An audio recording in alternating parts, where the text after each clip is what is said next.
하나, 둘, 셋. 알로! 안녕하세요. 오늘은 고민상담 시리즈 채널 깰 병만으로 들어왔는데요. 저희가 여태까지 2편을 했잖아요. 근데 오늘이 아마 3편이 마지막 편이 될 것 같아요. 왜냐면 사실 저희가 사연을 받아서 하는 건데 사연들이 다 거기서 거기에요. 되게 비슷한 고민들을 많이 가지고 있으셔서 그래서 이번 편을 하면은 저희가 받은 사연들의 대부분을 거의 다 답변하는 것 같아요. 그래서 이번 편이 마지막입니다. 그럼 바로 첫 번째 사연 읽어볼게요. 같이 일하는 사람들 때문에 너무 힘들어요. 처음 일주일은 제가 일을 잘 못해서 저 끌고 가서 혼내고 인신공격하고 제 뒷담을 까더라고요. 그래서 욕먹는 것에 대한 두려움 때문에 일을 엄청 열심히 배웠고 그 결과 지금은 성실하고 열심히 하는 알바생으로 여론을 바꿨습니다. 여론이 바뀌니 저를 대하는 태도가 엄청 유해졌고요. 그런데 문제는 아직도 초반에 혼나고 욕먹었던 기억 때문에 출근이 너무 고통스러워요. 실수하면 또 끌려가지 않을까? 내 뒷담화를 하지 않을까? 계속 신경 쓰여요. 남이 저에 대해서 어떻게 생각하는지 신경 안 쓰고 욕도 한 귀로 듣고 한 귀로 흘릴 수 있는 성격이면 좋겠지만 그렇게 못하는 제 자신이 너무 한심하네요. 어떻게 하면 그런 거 신경 안 쓰고 일할 수 있을까요? 이거는 이제 상황이 일이잖아요. 그래서 일로서만 좀 조언을 드리자면 신입사원들은 원래 다 일을 못해요. 세상이 막 무너질 것 같고 그렇잖아요. 어차피 가르쳐주는 입장에서도 처음 들어온 사람들은 다 못하는 거 그 사람들도 다 알고 있어요. 어차피 다 모르는 수많은 신입들 중에 한 명일 뿐이에요. 내가 지금 실수한 거 몇 년 동안 기억할 것 같은데 아니에요. 기억 못해요. 왜냐면 어차피 다 사람들 다 실수하고 그러는데 회사가 뒤집어질 만한 그런 큰 사건이면 당연히 사람들이 기억을 하겠지만 근데 만약에 회사가 뒤집어질 만한 실수를 신입한테 맡긴다? 그건 또 그 회사 문제야. 그렇게 잘 가르쳐주지 그랬어. 약간 이렇게 생각을 하고 실수마다 좀 다른데 내가 잘 배웠는데 실수를 했다. 그러면은 처음에 신입이니까 그럴 수도 있지. 그 대신 다음번에 실수를 안 하도록 노력을 하자 이러고 혼자서 시정을 하도록 많이 노력을 하고 근데 그게 아니라 말한 것처럼 나한테 올 업무가 아닌데 실수를 했어. 그러면 어떡해. 그건 회사 잘못이지 내 잘못이 아니라. 아니면 인수인계도 제대로 안 해놓고서는 왜 이렇게 했냐고 했어. 안 가르쳐준 자기들 잘못이지. 당연히 나보다 회사에 대해서 더 많이 알고 업무에 대해서 더 많이 알 사람들은 상사인데 나한테 안 알려주고 하라고 하면은 내가 어떻게 해. 그럴 거면 내가 너네랑 똑같이 월급 받았겠지. 그러니까 신입은 어쩔 수 없어요. 시간이 지나면서 해결이 되는 것들도 있고 그 실수를 하면은 겁만 먹고 해결할 방법을 생각을 안 해. 그것도 문제야. 그러니까 자기가 뭔가 잘못을 했으면 어떻게 이걸 개선을 해야 될지 그리고 자기가 뭘 잘못했는지에 대해서 솔직해지는 것도 되게 중요하거든요. 그러니까 만약에 선임한테 얘기할 때 그거 감추지 말고 솔직하게 말을 하고 잘못을 먼저 인정을 하고 죄송하다고 말씀드리는 게 먼저예요. 근데 막 우왕좌왕 하다가 죄송하다는 말도 솔직히 잘 안 하는 사람들 많아요. 자기가 잘못해놓고서 그러니까 그런 말 듣는 거예요. 내가 네 거 뒤치다꺼리 다 했는데. 왜냐면 그 사람이 만약에 진짜 잘못했다는 거를 표시를 하면은 그렇게까지 기분 안 나쁠 텐데 뭐 표시도 안 하고 막 우왕좌왕 하면서 사람 짜증나게 하니까 그런 말을 듣는 이런 거지. 애들도 있어. 약간 남일처럼 저거 저렇게 됐던데요? 지 이러면서 자기가 그렇게 실수했으면서 나부터가 잘못이 저질렀을 때 배울 태도로 죄송합니다 어떻게 할까요? 이렇게 해야 되는데 저렇던데요? 이러면 물어보는 사람도 배울 태도가 안 돼 있는데 가르쳐주는 사람 입장에서 가르쳐주고 싶지 않지. 그냥 진짜 얘 나한테 떠넘기네? 이렇게밖에 생각이 안 들지. 근데 이제 여기서 조금 더 나아가서 이분은 사람들이 나를 미워할까봐 막 무섭고 나를 막 욕할까봐 무섭고 이렇게 하잖아요. 뭐 악플님께서도 이런 말 해요. 뭐 어떻게 그렇게 상처를 안 받으세요? 이러는데 제가 사랑하는 사람한테밖에 상처를 안 받아요. 내가 안 사랑하는 사람한테는 상처를 안 받아. 니까짓 게 뭔데 나한테 상처를 줘? 솔직히 전 이렇게 생각하거든요. 너 누군데? 너 누군데? 본인이 진짜 생각해보세요. 내가 이 사람이 진짜 내 인생에 정말 소중한 내가 사랑하는 사람인가 라고 생각했을 때 사실 손으로 꼽으면 10명도 안 되거든요. 그 10명 이외의 사람들이 나를 미워하는 거는 알바야? 초반에 자기가 일 못해서 혼냈어. 그러면 그거에 대한 두려움은 생길 수가 있어. 당연히 내가 또 실수하지 않을까? 근데 이 사람이 또 걱정하는 게 초반에 사람들이 내가 일 못하니까 나를 뒷담화하고 인신공격했다. 그건 어쨌든 정당한 비판이 아니잖아요. 내가 일 못한 것만 지적하면 되지. 내 인신공격을 지가 왜 해? 그러면 거기서부터는 자기가 이제 판단을 해야 되는 거죠. 이걸 내가 받아들이지 않아도 되는 말이다. 이거를 내가 두려워하지 않아도 된다. 니 누군데? 니가 나 인신공격 뭔데 해? 이렇게 자기가 머릿속으로 비판이랑 비난을 잘 구분을 해야 돼요. 저희가 좀 세계들을 만한 피드백은 또 저희도 들어요. 다 악플이라고 생각하지 않아요. 이렇게 보일 수도 있겠다. 이렇게 보일 수도 불편할 있겠다. 수도 있겠다. 근데 또 이것도 있어. 좋은 피드백이어도 내가 받아들일 수 있는 피드백이랑 내가 받아들일 수 없는 피드백도 있거든요. 그러니까 사람들이 모든 좋은 피드백이라고 해서 내가 그걸 다 수용할 필요 없어. 왜냐면 나라는 사람이 있거든? 그러니까 이 사람이 아무리 좋은 피드백을 해줘도 나라는 사람은 그거를 할 수 없는 사람이야. 예를 들면은 우리한테 언니들 영상 뭐 일주일에 5개 올려주세요. 뭐 그렇게 하면 채널이 더 커질 것 같아요. 막 더 잘 될 것 같아요. 그 말은 틀린 말은 아니지. 틀린 말은 아니에요. 당연히 좋은 피드백이야. 근데 내가 그거를 소화할 수 있는 스케줄이 안 되고 그렇게 생각을 했을 때 난 오히려 영상 퀄리티가 더 떨어질 것 같아. 그렇게 자주 올려서 나는 일주일에 한 번 올리더라도 좀 제대로 되고 좀 재밌는 영상을 올렸으면 좋겠다라고 내가 스스로 판단하는 거예요. 그래서 그걸 잘 보셔야 돼요. 그냥 근거 없는 비난이냐 아니면 정당한 비판이냐, 그리고 또 그 정당한 비판 안에서 내가 수용할 수 있는 피드백이냐, 내가 뭐 인정은 하지만 내 역량으로 수용할 수 없는 피드백이냐, 이거를 잘 구분을 하셔서 들으셔야 되고, 저 미워하는 사람들 무시하고 싶은데 어떻게 무시해야 돼요? 막 이런 맞아. 질문을 하세요. 근데 무시는 무시의 방법이 무시잖아요. 그냥 차단을 하세요. 없는 사람 취급을 하세요. 근데 정말 중요한 건 뭐냐면 사회생활에서 제일 중요한 게 막 사람들이 무시하라고 했을 때 싸가지 없게 대화한다고 생각해. 그거랑 달라. 예의를 갖추되 대응을 안 하는 거랑 싸가지 없게 대응하는 거랑 다르거든요. 회사에서 만약에 마음에 안 드는 사람이 있어. 그럼 저는 진짜 딱 필요한 예의만 갖춰요. 이 사람한테 인간 대 인간으로서 아니면 뭐 선배로서 딱 해야 되는 그런 예의를 갖추되 저는 어떤 그 이상의 공간도 내주지 않아요. 그래서 그거 있었잖아. 옛날에 카페에서 일할 때 내랑 아니오밖에 안 했다고. 저는 그냥 그 사람이 내 인생에 없는 사람이라고 생각을 해요. 예를 들면 내가 올리브영 알바를 해. 그 손님한테 예의 바르게 대하잖아. 그렇지만 이 사람한테 어떤 마음을 주진 않잖아. 수영씨 살쪘어? 이래. 그러면 아니요? 할 말이 없잖아. 그 사람이 근데 보기엔 살쪄 같은데? 그럼 아니에요. 맞아. 존댓말 하면서 난 대답을 했으니까 난 예의를 지킨 거야. 근데 거기다 내고 저 그런 거 아닌데요. 저 요즘에 다이어트를 하고 있는데 막 이렇게 얘기하고 속으로 나 살쪘나? 이렇게 생각하지 말고 그냥 아닌데요?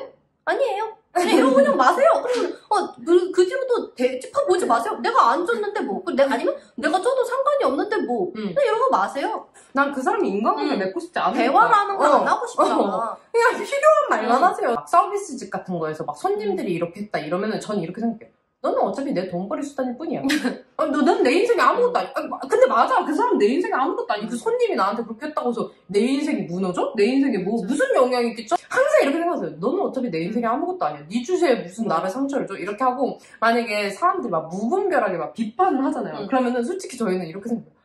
저 사람이 마음에 병이 들었구나. 그러니까 자기 삶에 너무 불만족스러우니까. 근데 정말 유튜브를 하다 보면 정말 이유 없이 비난을 하는 사람들이 정말 많아요. 그래서 이게 의미를 부여를 하면 존재가 생기는 거예요. 그러면은 그거에 대해서 별 생각 안 하고 그냥 제가 부른 노래가 있거든요. 이게 다 내가 닮아서 그러지 뭐. 내가 예뻐서 그래요. 나 배고파서 그래요. 이렇게 다 배아파서 그래요. 뻥같죠. 진짜. 이게 현아 언니 노래잖아요. 이 노래를 내가 부르면서 깨달았어. 이거 정말 진리다. 왜냐면 내가 뭘 하든 저렇게 화가 내는 사람은 그 사람 문제지, 내가 가진 문제는 내가 잘 나가서 그렇다 밖에 없어. 그렇게 의미를 그냥 필요가 없어. 그렇게 생각하면 이렇게 맘 편해. 그러니까 그 의미를 나한테 부여하지 마세요. 안 좋은 의미를. 우리 맨날 막 왕관을 쓰려는 자, 무게를 버텨라. 만약에 내가 솔직히 조금 기분 나쁠 수도 있잖아. 인간이면은 아무리 내가 잘 나가서 그런 거여도 나를 질투하는데 너무 그 표현이 저급해서 조금 기분 나빴어. 그럼 또 근데 내가 왕관을 쓰고 있으니까 이 정도는 내가 버텨야 될 무게다. 맞아. 근데 잘난 내가 그냥 이 정도 무게는 감싸야지. 그냥 이렇게 생각하고 마세요. 왜냐면 사람들이 누가 비판을 받으면 내가 진짜 그런가? 이런 생각이 들어서 그런데 사실 그 사람은 누구를 봐도 그런 공격을 할 사람이야. 내가 그냥 그 중에 한 명일 뿐이야. 걔는 맨날 사방군데 욕하고 다니는데 그냥 그 중에 내가 한 명 거쳐있을 뿐이지 그건 내 잘못 아니에요. 걔 잘못이에요. 그리고 이런 거 있어요. 사람은 끼리끼리라고 하잖아요. 막 그 일하는 곳에서 나를 비난하는 사람들이 막 무리지어서 나를 비난을 하잖아요. 그러면은 이렇게 생각해서 저 사람들이 날 미워하는 건 난 저 사람들이랑 끼리끼리가 아니구나. 난 다른 사람이니까. 근데 끼리끼리 되고 싶어서 안 되고 싶잖아. 그러니까 나도 그 사람이랑 친해지려고 노력 안 하겠지. 사람들이 미움받는 걸 너무 두려워하는 나머지 자기한테 관심 없는 사람들한테 예쁨 받으려고 안달이 나 있어요. 진짜 자기가 나를 별로 안 좋아하면서도 내가 자기한테 관심 없거나 내가 자기를 별로 안 좋게 보는 상황을 못 견뎌요. 이게 사람 심리가 되게 웃긴 게 나만 사랑한다고 오히려 이렇게 살수록 사람들이 내 눈에 들려고 안 달라 있어. 그러니까 저는 솔직히 이렇게 살아서 좀 인생이 편한 것도 있는데 그렇게 남한테 잘 보이고 싶은 생각이 없거든요. 그냥 나를 안 좋게 보면 안 좋게 보나 보다. 나를 좋게 보면 고맙다. 이렇게 생각을 하지 막, 저 사람이랑 친해지고 싶다. 막 잘 보이고 싶다. 이런 생각이 별로 없어요. 근데 그렇게 할수록 사람들이 나한테 더 잘 보이고 싶어 하고, 나하고 친해지고 싶어 하고 막 그래요. 그게 왜 그러냐면 사람들이 왜 미움받을 용기라는 책 제목도 있잖아요. 그러니까 사람들이 미움받을 용기가 없어서 다 자기가 미워하는 사람한테도 잘 보이고 싶어요. 맞아. 왜 그런 경험도 한 번쯤 있을 거예요. 너 저 사람 나 싫어하네 하고 무시하니까 괜히 갑자기 와가지고 막 말 친한 건다던가 척하고. 이 사람 나 싫어하는 거 뻔이야. 너도 알고 나도 하는데 갑자기 나한테 이거 왜 걸지? 이런 경험 다 한 번쯤 있잖아요. 아까 제가 말했잖아요. 의미를 부여하지 않으면 그 사람은 존재하지 않는다고. 그러니까 어쨌든 누군가를 싫어하는 것도 자기가 존재하고 싶은 욕구인데 그 존재를 인정을 안 해주니까 거슬리게 하는 거예요. 어떤 감정 교류를 계속 시도를 하거든? 맞아. 그럴 때도 그냥 네. 네? 그냥 이렇게 하세요. 그 양파국냐 짤처럼. 그 사람이 원하는 걸 주지 마세요, 그냥. 저 사람이 내 끼리끼리가 아니다 하면 그 사람 눈에 들려고 하지 마세요. 마음에 맞아. 들려고 하지 말고 그 사람이 날 미워해도 그냥 그걸 고치려고 하지 마세요. 그냥 저 사람은 나를 별로 안 좋아하나 보다. 나랑 끼리끼리가 아닌가 보다 하지. 그 마음에 들려고 노력하는 순간부터 그게 스트레스고 거기서부터 불화가 시작이 되는 거거든요. 어차피 내가 친해질 사람 아닌데 그 사람한테 예뻐 보여서 뭐해. 뭐해. 그래서 저희는 내가 좋아하는 사람한테 관심 받고 싶지 내가 안 좋아하는 사람한테는 관심 1도 안 받고 싶어요. 저희는 진짜. 이래요. 뭐 만약에 누가 뭐 걔가 너 안 좋아한대 그러면 저희는 진짜 의아스러워요. 내가 먼저 싫어했는데 너 그럼 뭐 어쩌라고 말아. 그럼 지나가. 넘어갈 줄 알아야 돼. 어차피 나도 싫어했잖아. 내가 좋아하는 사람이 만약에 나를 미워해. 그러면 나는 그 사람이랑 계속 좋은 관계 유지하고 싶으니까 내가 노력을 하겠지. 근데 어차피 내가 안 좋아하는 사람 나 싫어하면 그냥 똑같이 서로 싫어하고 말면 돼요. 저는 나를 지키기 위한 공격성이 전혀 없는 것 같아요. 항상 조자매에 당당히 바로 맞받아치는 모습이 부러워요. 말 순발력이 정말 좋은 것 같아요. 저는 누군가가 나에게 불만을 표출하면 일단 움츠러들거든요. 나중에 시간 지나고 나서 혼자 부들부들하는 편. 매사에 움츠러들건 하는 사람 아닌데 유독 나에 대한 평가에 좀 그렇더라고요. 불편한 것도 잘 안 하는 편. 어떤 마인드를 가지면 좋을까요? 막 언니들 당당한 성격이 부러워요. 뭐 언니들처럼 되고 싶어요. 언니들처럼 활발한 성격이 되고 싶어요. 인싸가 되고 싶어요. 이런 비슷한 고민상은 진짜 많았어요. 저희가 이렇게 하면 당당해지실 수 있어요 라고 말할 거라고 기대를 하고 보내셨겠지만 항상 저희가 말하잖아요. 여러분이 듣고 싶은 말을 해주는 콘텐츠가 아니에요. 저희 생각을 말하는 콘텐츠니까 이 대답이 원하는 대답이 아닐 수도 있어요. 저희가 진짜 하고 싶은 말은 뭐냐면 저희처럼 되려고 하지 마세요. 사람 성격이 진짜 다양하잖아요. 근데 그 모든 성격들이 장점만 있는 성격은 절대 없거든요. 특히 저 같은 성격은 진짜 호불호가 크게 갈리는 성격이에요. 그래서 저를 좋아하는 사람들도 항상 많이 있지만 저를 싫어하는 사람들도 항상 있어요. 그래서 저는 제 성격이 막 그렇게 모두에게 다 좋은 성격이라고 절대 생각하지 않거든요. 제 성격의 단점이라고 생각하는 부분들이 되게 많아요. 내가 이 성격을 단점이라고 해서 남처럼 어떤 성격이 되고 싶다? 그건 아니거든요. 사람 기질이 타고나는 것도 많고 우리랑 태어난 배경도 다르고 모든 우리랑 환경도 다르고 생각하는 방식도 다르고 경험도 다르고 모든 게 다른데 어떻게 내가 이렇게 하시면 이렇게 됩니다 한다고 그 성격이 뿅? 이렇게 되기가 어렵잖아. 그리고 더 중요한 건 뭐냐면 억지로 나처럼 행동해? 더 스트레스야. 맞아. 나도 큰 조씨처럼 막 화날 때 다 표출해야지? 표출하면서 너무 무서운 거야. 저는 안 무서워요. 그러고 나서 후회 안 하거든? 근데 만약에 뭐 여론이 좀 바뀌었어. 쟤 좀 화를 낼 줄 아는 애네? 근데 우리는 만약에 나 화 낼 줄 아는 애야. 이렇게 되는데 갑자기 근데 사람들이 갑자기 나를 다르게 보네? 그러면서 또 스트레스를 더 받아. 그래서 본인 성격의 장점이 뭔지 단점이 뭔지를 잘 생각을 해서 단점을 조금 보완을 하시는 게 저도 단점이 되게 많거든요. 근데 그걸 아예 없앨 순 없어. 근데 이제 장점을 더 키우는 거지. 저 같은 성격만 친구를 많이 사귀는 건 아니거든요. 오히려 주변에 이런 사람들도 있을 거예요. 진짜 조용하고 차분하고 나긋나긋하고 막 순둥하고 하나도 안 나서고 항상 구석에 앉고 싶어하고 막 그리고 자기 물건만 이렇게 조용히 챙기고 그냥 밥 먹을 때도 별 얘기 안 하는데 사람들이 너무 좋아하는 사람도 있단 말이에요. 본인이 생각하는 단점이라는 게 장점일 수도 있어요. 예를 들면 저 같은 성격을 보고 누구는 되게 당당하다, 멋있다, 진취적이다. 근데 어떤 사람들이 봤을 때는 나댄다, 시끄럽다, 꼴보기 싫다. 이렇게 똑같은 성향을 보고서 어떤 사람들은 조용한 사람 보고 조용하다, 차분하다 이렇게 말하다가도 어떤 사람들은 답답하다, 음침하다 뭐 이렇게 말하는 사람들도 있어요. 그러니까 어떻게 표현하냐에 따라서 근데 사람들이 이러잖아. 저는 조용해서 친구가 없어요. 그래서 언니처럼 활발해져서 친구를 많이 사귀고 싶어요 라고 하는데 사실 조용하다고 해서 친구가 없고 활발하다고 해서 친구가 많은 것도 아니에요. 어떤 사람이 엄청 시끄럽고 활발해. 근데 사람들이 다 쟤는 너무 시끄럽고 나대고 다녀가지고 제 옆에 있으면 기빨려고 진짜 가까이 가기 하기도 싫어. 그럼 그 사람은 똑같이 활발해도 친구를 못 사귀는 사람이야. 근데 어떤 사람은 막 조용해. 저 사람은 혼자서도 꼬물꼬물 자기 일 잘 챙기는데 너무 친해지고 싶다. 그럼 또 그 사람 친구가 많아질 수도 있어. 이 사람 옆에 있으면 편안해져. 이럴 수도 있어. 다 성격이라는 게 다면적이고 입체적이라는 거를 항상 이해하고 기억을 해야 될 것 같은 게 언니가 방금 말했던 것처럼 막 나는 막 만약에 나는 저런 사람 되고 싶어라고 하지만 저런 사람이라는 표현 자체도 되게 자기가 어쨌든 하나로 그냥 뭉뚱그려서 그 사람을 정체화하는 거거든? 자기가 스스로 정체화한 하나의 캐릭터성, 그게 되고 싶다. 이렇게 생각하지 말고 내 스스로 안에 있는 다양한 면들을 이렇게 끄집어내면서 뭔가 자기의 장단점을 보완을 해나가야지 다른 사람의 어떤 사람이 되고 싶어 이런 식으로 생각하다 보면은 자기 스스로 발전이 없는 것 같아요. 제 감정을 잘 드러낸다고 해서 모든 사람한테 그렇지 않거든요. 저는 또 엄청 감정을 잘 드러낼 만큼 또 어떨 때는 하나도 안 드러내요. 어떤 사람들은 저를 유튜브에서 보고 깜짝 놀랐을 수도 있어요. 저 사람 저렇게 말이 많은 사람이라고? 저 사람 저렇게 팝티를 좋아하는 사람이라고? 그렇기 때문에 저희가 언니 같은 성격이 되고 싶어 라고 했을 때 이렇게 하세요 라고 할 수가 없는 거예요. 왜냐면 사람마다 다 나에 대해서 어떻게 보는지 이미지도 다 다르고 나도 어떤 공간이나 어떤 상황에 맞춰서 어떤 사람을 만났지 나도 다 보여주는 모습이 다르고 내 안에서도 똑같은 상황에서 이렇게 행동할 때도 있고 저렇게 행동할 때도 있는데 이걸 어떻게 하나를 뭉뚱해서 저 같은 성격이 되려면 이렇게 돼 있습니다. 이게 말이 안 돼요. 자존감 올리고 싶다. 자존감이 어떻게 그렇게 높냐 이렇게 얘기를 하시는데 자존감 올리는 일단 자존감에 대해서 너무 깊게 생각하지 마세요. 그러니까 자존감에 대해서 너무 매몰이 돼 있으면 본인이 자존감이 없는 사람. 그리고 모든 문제를 다 자존감이라 결부를 시켜요. 이게 다 내가 자존감이 없어서지. 이게 다 행복도 마찬가지야. 그러니까 맨날 행복, 난 불행해. 난 불행해. 도대체 내 행복은 어디 있을까? 맨날 이렇게 행복은 항상 있는 거예요, 그냥. 내가 그냥 행복하다고 생각하고 작은 거에 그냥 행복하다고 생각하면. 그러니까 자존감도 똑같은 거. 그렇게 사람들이 많이 안 쓰다가 이 자존감이라는 단어를 쓰기 시작하면서부터 사람들이 막 더 그거에 대해서 목매이는 것 같거든? 제가 뭐 중고등학교 때는 자존감이라는 단어를 그렇게 많이 쓰지 않았어요. 근데 그 자존감이라는 단어를 많이 쓰고부터 사람들이 뭐만 하면 자존감. 저는 사실 번아웃도 비슷하다고 생각을 하거든요. 그러니까 실제로 번아웃이 없다는 게 아니라 실제로 자존감이 중요하지 않다는 말을 하는 게 아니에요. 근데 그 말들을 많이 쓰면서부터 사람들이 그거에 너무 집중해서 조금만 스트레스 받아도 나 번아웃이다. 뭐 아니면은 나 조금만 상처받아도 이건 내가 자존감이 다 없어서야.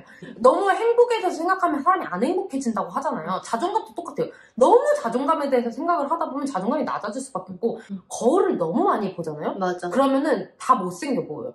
왜냐면 계속 그거를 막 이것도 콤플렉스 저것도 콤플렉스 뭐가 더 큰 거 같고 뭐가 작은 거 같고 뭐가 뭐 어쩌고 한 거 같고 그것처럼 자존감도 너무 자존감만 생각하다 보면 당연히 자존감이 떨어질 수밖에 없어요. 그래서 제가 첫 번째로 자존감 올리는 첫 번째 방법, 자존감에 대해서 너무 많이 생각하지 마라. 그리고 이제 그럼에도 불구하고 좀 쉽게 올리는 방법, 이거 너무 쉬운 방법이에요. 자기 스스로 칭찬을 많이 하세요. 그러니까 진짜 저희는 별것도 안 하는 거를 칭찬을 해요. 야, 나는 어떻게 이렇게 요리도 잘하지? 나는 어떻게 일식도 잘하고 양식도 잘하고 별거 아니거든 사실. 맞아. 사람들 다 해먹는 건데 막 예를 들면 진짜 막 라면을 끓였어. 와, 라면 요리사. 저희는 표현을 이렇게 해요. 근데 사람들이 생각보다 진짜 자기한테 칭찬을 안 하고 그걸 찾기가 너무 어려워요. 이렇게 하는데 뭐 찾으려면 다 우리 언니는 심지어 자기가 쇼핑을 해. 만약에 폰케이스 하나를 사놓고도 나 어떻게 이런 폰케이스를 찾아냈지? 나 그리고 너무 감각적인 것 같은데 나 이런 거 에디터 같은 거 해도 될 것 같아. 나는 내가 머릿속으로 생각한 아이템을 너무 쏙 찾아서 예쁜 걸 잘 찾아버려. 근데 사실 남의 볼 때는 그냥 지가 사고 싶은 거 사는 거야. 근데 이게 그냥 하나의 예시지만 저희는 다 이런 식으로 생각을 해요. 그래서 이게 뭐 이런 사소한 것들 중에서도 이렇게 찾을 수 있고 내가 그냥 아침 일찍 일어나는 새 미라클 모닝 쉬어 막 이런 식으로 얘기를 해요. 성공하는 사람들의 습관 시간도 너무 많아. 와 오늘 물을 이렇게 많이 마셨다고 이러면서 진짜로 그냥 물 먹는 하마이지. 괜히 물을 많이 마셨는데 갑자기 오늘 내 피가 깨끗해진 것 같고 건강해진 것 같고 그럼 실제로 건강해져. 그렇게 말하면 사람들도 그렇게 믿어요. 맞아. 그러니까 예를 들면 내가 쇼핑 너무 잘하고 너무 알뜰하게 잘 찾아내 그런 얘기를 하잖아. 그럼 사람들이 쟤는 맞아. 그런 거 잘하는 애. 그러니까 막 하울 영상 찍어주세요 이렇게 하는 거야. 근데 막 사람들이 막 언니 막 폰케이스 뭐예요? 그러면 그냥 뭐 제가 마음에 드는 거 산 건데 별로인 것 같아요. 만약에 이렇게 하면 다른 사람들도 저 사람이 뭐 사는지 안 궁금하겠지. 저 사람 스스로 별로 이거에 대해서 가치를 안 주니까 떠벌리고 다니고 뭔가 있으니까 저렇게 떠벌리고 다닐 것 같은데 궁금하다. 그럼 내가 또 그렇게 얘기를 해줘. 근데 결국 그 가치가 생성이 돼. 연애할 때도 나는 너무 예쁘고 잘났어. 맞아. 너가 당연히 날 좋아할 수밖에 없어. 이러면 나를 좋아하더라고. 맞아. 너네가 자존감이 높으니까 그런 말을 하지라고 말을 해요. 근데 그것도 맞지만 저희가 이렇게 말을 하기 때문에 자존감이 높아지는 거예요. 그래서 본인이 만약에 진짜 자존감이 없어. 그래도 억지로라도 이 말을 계속 해보세요. 그 사람이 맞아. 이것도 세뇌예요. 자기 세뇌인데 맞아. 사람이 그렇게 생각을 하다 보면은 왜 맨 처음에는 칭찬할 게 없어서 막 억지로 찾아내. 막 나 오늘 아침에 일찍 일어났다. 뿌듯 이 정도로만 해보세요. 근데 그거를 계속 해보세요. 계속 해보다 보면은 계속 자기 장점이 눈에 보여요. 습관이 안 돼 있으면 다른 사람이 보기에 멋있는 점도 내가 스스로 멋있다고 생각을 못해요. 근데 여기서 진짜 중요한 건 뭐냐면 그런 비슷한 사람들이랑 어울려야 돼요. 저희는 저희 스스로한테도 칭찬을 잘하는 만큼 친구들한테도 칭찬을 되게 잘하거든요. 어떤 분들은 남한테는 칭찬을 잘하는데 자기한테 칭찬이 박한 사람도 있어. 막 누가 자기 칭찬하면 아니야 막 이런 사람들도 있고 아니면은 막 자기만 잘났다고 생각하고 남 칭찬하면은 걔 별로 그런 거 안 그런 거 같은데? 아닌데? 이런 사람들도 있어. 근데 자기한테도 칭찬을 잘하고 남한테도 잘해야 돼요. 내가 만약에 로션을 사려고 했는데 제니가 언니 그거 딴 데서 싼 거 더 팔아 이러면 역시 합리적인 소비자 막 이러면서 알뜰살뜰 왕. 막 그래서 저희는 진짜 그렇게 친구들한테 신경하거든요. 근데 중요한 건 저희 친구들도 그래요. 맞아. 서로. 근데 꼭 그 초치는 사람도 있어. 맞아. 그러면 저는 그냥 초치한다 상처 안 받고 그냥 이 사람이랑은 조금 결이 안 맞네 나랑. 왜냐면 계속 그렇게 초치는 사람이 옆에 있으면은 나도 그냥 피곤해. 맞아. 서로 좀 그런 사람들끼리 그러니까 같이 칭찬하고 서로 칭찬받고 이렇게 그게 되게 좋고 행복해지는 건데 그리고 막 이런 사람도 있어. 내가 스스로 칭찬하는 꼴을 못 보는 사람들도 있어. 안 이롭게 생각하는 사람도 있어요 진짜. 그러면은 그냥 그런 사람들이랑 좀 멀리를 하는 게 나은 것 같은 게 그 서로 칭찬도 서로 주기 맞는 거거든. 그게 서로 보기 좋아야 돼. 그리고 이제 좀 그렇게 좀 깎아내리려고 하거나 내가 칭찬하는 걸 좀 꼴배기 싫어하는 사람이 있다. 그럼 그 사람 앞에서 하지 말고 그냥 나만 듣게 하세요. 그냥 저는 혼자 있을 때도 해요. 막. 맞아. 저희가 영상 막 쇼츠 하나 만들어 놓고서도 진짜 이거 재능인데? 어떡하지? 진짜 맞아. 저희 맨날 저희 콘텐츠 하나 만들 때마다 쟤는 미쳤다. 쟤는 미쳤다 소리 100번씩 해요. 저희 맨날 이래요. 신이 내린 유튜버. 진짜. 우리 유튜버 없었으면 어쩔 뻔했냐? 그리고 유튜브는 우리 없었으면 어쩔 뻔했냐? 맨날 막 미쳤다 이렇게 하니까 더 신나서 내가 더 성과를 내고 싶어지고 그리고 또 성과가 잘 안 나왔을 때는 나 천재인데 사람들이 못 알아보네? 그럼 더 알아보게 더 이것도 해주마! 이러면서 또 나가지고 그러면 인생이 진짜 신나지고 재밌어지고 그러면 내가 자존감에 집착을 안 해도 사는 게 재밌어지니까 자존감이 올라가는 거예요. 그 감사하는 마음을 가지면 또 자존감이 올라가요. 맞아. 그러니까 칭찬 많이 하기 그리고 감사하기 이거 두 개면 진짜 자존감 쑥쑥 올라가. 그러니까 그 감사도 막 이래요. 감사할 일이 없어 제 인생에서. 그게 아니라 오늘 아침에 눈을 떠서 감사합니다. 저희는 진짜 그래요. 너무 쓸 거 없을 때는 오늘 점심을 맛있게 먹어서 만약에 점심에 돈가스를 먹어서 점심 돈가스 감사. 그리고 만약에 내가 오늘 아무것도 안 했어. 그러면 사람들 다 아무것도 안 했네. 막 그 죄책감을 가지나? 그러면 내가 또 감사했을 때 아무것도 안 했는 쉬는 하루를 만들어줘서 감사합니다. 아니면 내가 오늘 아무것도 안 해가지고 조금 기분이 안 좋았는데 그러면 내일 더 건강하게 살 수 있는 원동력을 주셔서 감사합니다. 이거는 조금 한 단계 더 가는 건데 반성. 네. 그래서 저희가 이제 항상 쓰는 게 감사일기랑 반성일기를 써요. 근데 반성도 너무 많이 하면 안 돼. 반성 너무 많이 하면 자기 잡아먹어. 아까 말한 것처럼 막 소심해져. 맞아. 그래서 저희는 어떻게 하냐면 감사 3개, 반성을 하나만 해요. 최소 하나. 반성을 최소 하나만 하는데 나만 잘랐어 이렇게 살진 않거든요. 왜냐면 그냥 내만 잘라서 그런 거면 감사할 게 없어. 근데 내가 감사한 걸 찾다 보니까 이 주변 환경이 이런 기회가 나를 만들어주는구나. 나 혼자서 나를 만드는 게 아니구나. 그게 반성까지 딱 잡아주는 거예요. 근데 사람들이 놓치는 게 뭐냐면 어떤 사람들은 반성만 해. 맞아. 맨날 반성만 해. 맨날 자기가 다 잘못했고 맨날 자기한테만 문제가 있고 반성만 해. 이런 것도 문제고 또 어떤 사람들은 맨날 칭찬만 해 자기한테. 절대 반성 안 하고 자기 잘못한 게 없는 줄 알아. 난 내가 잘났대. 그래서 이게 밸런스가 중요해요, 여러분. 맞아. 그래서 너무 반성만 하시는 분들은 좀 자기한테 칭찬도 많이 하시고 많이 감사하시고 그리고 너무 칭찬만 하시는 분들은 감사랑 반성에 조금 집중을 해보시고 그 방법이 어렵다 하시는 분들은 저희가 쓰는 소원일기 그거를 따라서 한번 써보세요. 감사하는 거 최소 3개 쓰고 반성하는 거 하나 쓰고 소원 하나 쓰고 그리고 이 소원도 쓰는 게 되게 중요한 게 자기가 뭘 원하는지를 계속 이렇게 되뇌일 수 있고 저는 막 소원을 되게 좀 거창한 걸 많이 쓸 때가 있어요. 근데 이것도 자기 성향에 따라서 제인이는 소원을 뭐라고 쓰냐면 내일 도넛 꼭 먹기 이런 걸 소원을 써요. 저는 되게 좋은 성취라고 생각하는 게 이루잖아 내일. 그럼 너무 행복한 거야. 내 소원이 이뤘어. 어제 내가 빌은 소원이 이루어졌다. 대단할 필요 없어요. 모든 게 될 수 있어요.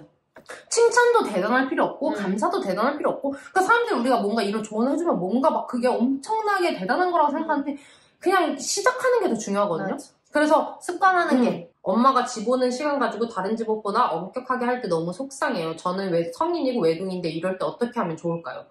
외국 나가서 사는 거 부모님께서 반대하지 않으셨나요? 사실 성인인데 제가 가지 말라고 하면 안 가야 되는 건지 독립하고 싶은데 부모님이 못하게 해요. 뭐 통금 시간, 외국에 나가고 싶은데 못하게 해요. 이런 거가 진짜 많았어요. 저희는 사실 부모님이 뭐를 많이 반대하는 부모님은 아니었어요. 그래서 좀 학대에 가깝게 그런 경우들도 있어요. 그런 경우에는 이제 저희가 전문적인 조언을 해드리기가 좀 어려워요. 근데 이제 저희가 그나마 조언해드리고 싶은 건 좀 보편적인 상황에 대해서 얘기를 해드릴 거예요. 부모님한테 벗어나고 싶잖아요. 그러면은 일단 제일 먼저 중요한 건 본인이 준비가 됐는지 먼저 생각을 해보세요. 저희가 맘대로 산다고 해서 저희가 부모님 말 하나도 안 들을 것 같잖아요. 아니면 저희는 부모님 조언을 되게 중요하게 생각을 하거든요. 근데 어떤 사람들이 이런 경우 있어요. 나 어른데 내 맘대로 할 거야. 무조건 다 내 맘대로 할 거야. 이래서 부모님이 하는 조언까지도 뭔가 그런 집착이나 막 이렇게 판단하는 경우가 있어서 일단은 본인이 한번 그걸 먼저 생각해봤어요. 내가 충분히 내 삶을 책임질 만큼 어른이 됐는가? 본인이 부모님한테 벗어나고 싶다고 해. 부모님이 간섭하는 거 싫다 해. 그래 놓고서는 갔어. 본인이 선택하는 삶으로 살고 싶으면은 그 책임이나 해결도 본인이 찾아야 되는데 선택은 자기 맘대로 하고 싶은데 해결이나 책임은 부모님한테 해줬으면 좋겠고 도움을 요구를 해. 부모님 입장에서 더 좋은 선택을 해주고 그거에 대한 지원을 해주고 싶지 부모님 입장에서 마음에 안 드는 선택하면서 돈도 나한테 달래. 만약 본인이 원하는 선택이 맞는 것 같아. 부모님 의견보다 그게 더 맞는 것 같으면 책임도 본인이 지세요. 그 책임 안에는 경제적인 책임도 포함이 되고 뭐 상황적인 해결도 포함이 되고 그거를 자기가 할 자신이 있을 때 선택도 간섭하지 마세요 라고 할 수 있는 거예요. 저희가 하는 말이 부모님 말이 다 맞다는 게 아니거든요. 틀린 조언을 해주실 때도 있을 거예요.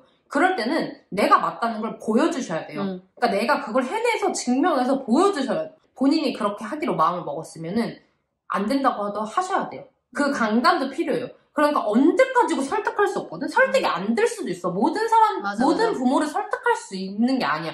본인이 알 거 아니야. 자기가 평생을 가족으로 살았으면 내가 설득할 수 있는 분이들인지 설득을 못하면 그럼 만약에 설득이 안 되겠다 싶으면은 본인 선택을 믿고 그냥 하세요. 두고 갈 줄도 알아야 돼. 지원을 못 받을 지원정 끝까지 언제까지고 할 수 없어. 근데 자기는 아무리 생각해도 부모님의 인정을 받지 않으면 이거를 이뤄내도 소용이 없을 것 같아. 그럼 자기가 그거에 맞춰서 또 부모님의 인정을 받는 일을 해야겠지? 근데 나는 이 일을 너무너무 하고 싶은데 부모님 인정도 절대 못 넣겠어.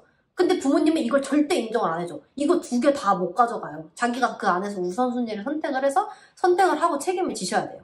절대 부모님이 칭찬도 안 해주고 인정도 안 해주고 이런 집이 있어요. 근데 그런 경우에 정말 인생의 많은 시간들을 그 인정을 받기 위해서 보내거든요. 근데 사실 그게 어떻게 보면은 시간 낭비일 수도 있어요. 좀 냉정하게 말하면. 왜냐면 이 사람은 내가 뭘 해도 인정을 안 해줘. 그러니까 모든 부모가 모든 자식들한테 다 사랑으로 다 인정해주고 이러지 않거든요? 내 인생은 나밖에 못 살아요. 그거를 생각하세요. 맞아. 아무리 부모님이 뭐 인정 안 해주건 간섭하건 이렇게 해라 저렇게 해라 해도 대신 못 살아준단 말이에요.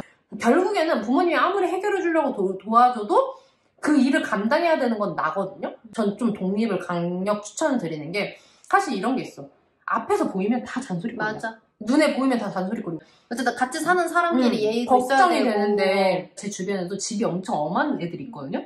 거짓말 했어요. 적당히. 눈에 보이면 더 걱정해요. 근데 오히려 나가서 살면은 그것도 하루 이틀이지 맨날 그렇게 못하거든요. 그러니까 약간 엄마 눈 앞에서 자기가 계속 존재를 하면서 엄마가 원하지 않는 행동을 계속 하는 게 나도 힘들지만 그 엄마한테도 스트레스야. 부모님이 나를 책임져야 되는 나이는 성인이 되기 전까지거든요. 그래서 본인도 부모가 해주는 걸 당연하고 생각하지 말고 성인이 되기 이전까지는 부모님이 법적인 보호자고 그러니까 성인이 되기 전까지는 부모님이 나에 대해서 가지고 있는 책임감을 이해하고 그렇게 행동을 하는 것도 중요하지만 성인이 되고 난 이후에는 법적으로도 실질적으로도 내 행동에 대해 책임을 져야 되는 주체가 나로 바뀐단 말이에요. 그러면 본인도 자기 인생이나 부모님의 관계에 있어서 관점이 좀 변할 필요도 있는 것 같아요. 물론 그렇다고 해서 막 성인 되자마자 땡 우리 가족이랑 뭐 그 책임감 땡 이건 아니지만 그래도 그 주체자가 자기로 변했다라는 걸 인정을 하면 자기 스스로도 내가 원하는 선택 그리고 거기서 플러스로 경제적 복리까지 된다면 더 완벽하게 자기가 책임감을 가지게 되겠죠? 사랑할 수 없는 가족들도 있어요, 서로. 내 인생을 너무 불행하게 만든다. 그러면은 최대한 빨리 경제적인 능력을 갖추셔서 본인의 삶을 찾으시는 게 더 중요할 거라고 생각을 해요. 그래도 가족이잖아라는 말이 나한테 폭력으로 들린다면은 극단적인 경우에인 분들한테는 좀 이 말을 해드리고 싶었어요. 그래서 저희가 이번 편을 마지막으로 하려고 하는 게 어떤 모든 고민을 다 통틀어서 내 인생을 내가 산다가 가장 중요하기 때문에 그거를 중심으로 생각을 하시면은 이 모든 답변이 다 될 거예요. 새날깰병만 시리즈를 봐주셔서 감사드리고 이제 이 시리즈 끝났다고 해서 언니들한테 영영 고민 못 물어보는 거 아니에요? 이렇게 생각 안 하셔도 되고 그런 것도 저희랑 나누고 싶은 말 있으면 라이브 방송 오셔도 해도 되고 계속 이렇게 소통해 나가면서 하면 되니까 너무 또 끝났다고 아쉬워하진 않으셔도 되고 또 다른 콘텐츠, 재밌는 콘텐츠로 저희는 다시 찾아뵙도록 하겠습니다. 이번 영상도 재밌게 봐주셨다면 구독, 좋아요, 댓글, 알림 설정까지 부탁드려요. 안녕!